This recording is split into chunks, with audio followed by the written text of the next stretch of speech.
So in addition on how to discover your gift by reading the Bible and meditation, you should also do it intentionally. Like you really set a timeline, you really set a schedule, and you really make a checklist on when to finish this book, when to finish these chapters.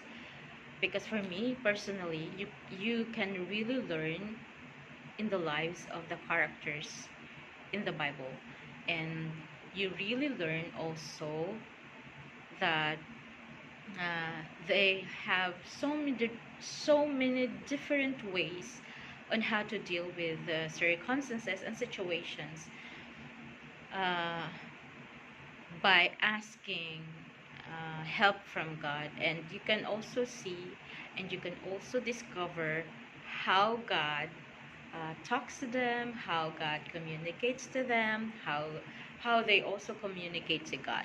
So it's a very important thing to know history.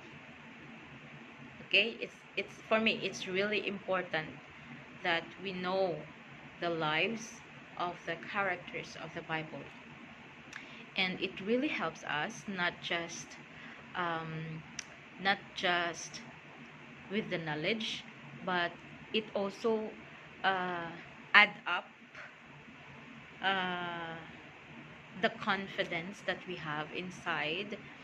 And I don't know if you experience it, you Christians, but deep inside for me, the more I read the Word of God, the more learning that I have, not just like literal learnings, but spiritual.